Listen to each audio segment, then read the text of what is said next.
All right, welcome back. Well, that is a bit of madness because what we have right now is in Japan, northernmost monkeys are getting out of control. You know, originally they might have tried to steal a couple things here and there, but these days they've been getting better at getting into buildings, stealing things from inside, and even attacking some children. Yeah, this is becoming quite a nuisance, quite a bother.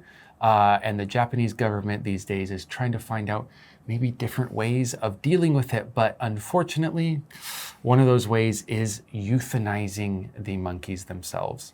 I believe one was euthanized for acting too wild lately. And there might be more euthanization in the future for this monkey population. You have to decide what's more important or who's more important, the monkey or the people. And I think Japan has chosen what side they're on. Yeah, I mean, it does sound like it's got to quite an acute stage now. Yes. This is building and building. Yes. Maybe they have to do something at this point. They have to, yeah. I believe so as well. Yeah, having like the monkeys are just marking their targets and going for them these days. It's just, oh, you're it today. And you can't do anything. They're smart, you know. They're going to learn how to steal better and better as time goes on. Yeah, exactly. And of course, you know, they're a lot stronger than humans. So don't think that just because they have a shorter stature that you're going to get away on the physical side of things. No, not going to happen. Really tight grip. Yeah. Now you did mention wolves in the previous section. Has there been any like wild animal attacks on the population in your country? Wild animal attacks, nothing I can really think of. The only ones I've heard about, at least in modern times in Britain, are from domestic dogs. And that's usually because their owner hasn't trained them well or has been abusing them, and that makes the dog kind of go rogue.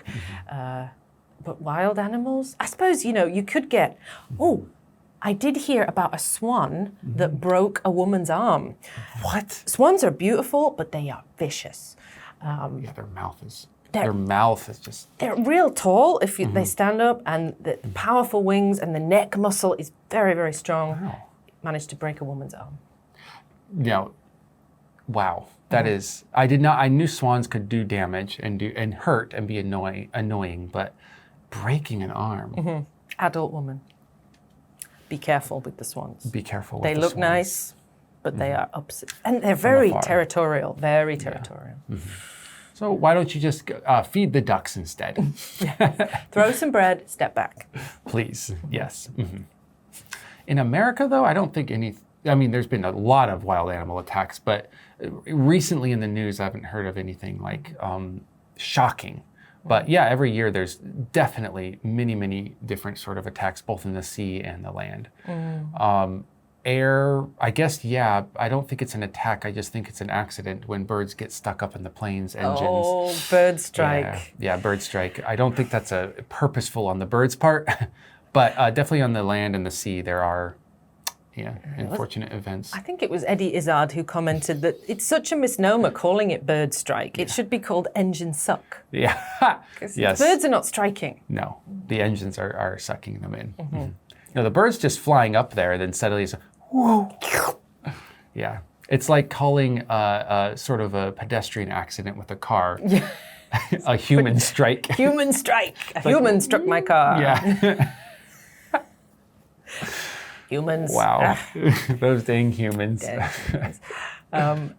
So I suppose this article specifically focused on a rather cold area of Japan. What type of animals usually do well in colder climates? Do you think monkeys are so uncommon in cold places? I mean, yeah, I guess they are kind of uncommon in most cold places because most cold places like the US don't have monkeys. Don't think Canada does either. Haven't UK heard about doesn't. it. So yeah, definitely probably monkeys started around where we did. And so they migrated through the warm climates and rarely, I guess, went as far north as we did because we were able to make clothing and tools and fire. Whereas the monkeys are less tuned into making fire than we are. However, do well in cold climates? Does the Andes count as a cold climate, or where is it that the gorillas live? Don't they live in mountainous areas? The Yeti does. Is the Yeti real, though? I do think they are in mountainous regions, but I think it's still warmer climate. I think so. I think so. You know, correct us if we're wrong. But for colder climates, you're going to need that insulating fur. And typically, the colder climate animals will have a thicker outer fur and a very fine, thin inner fur. And that will make sure that the warmth is trapped and not going away from their body. Let's go ahead and take a quick or a more deep look at the vocabulary, and then we'll see you in the next one. Bye. Brazen. Brazen.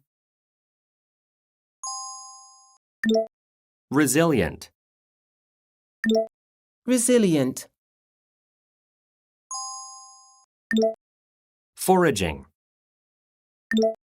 Foraging. Mark. Mark. Acute. Acute.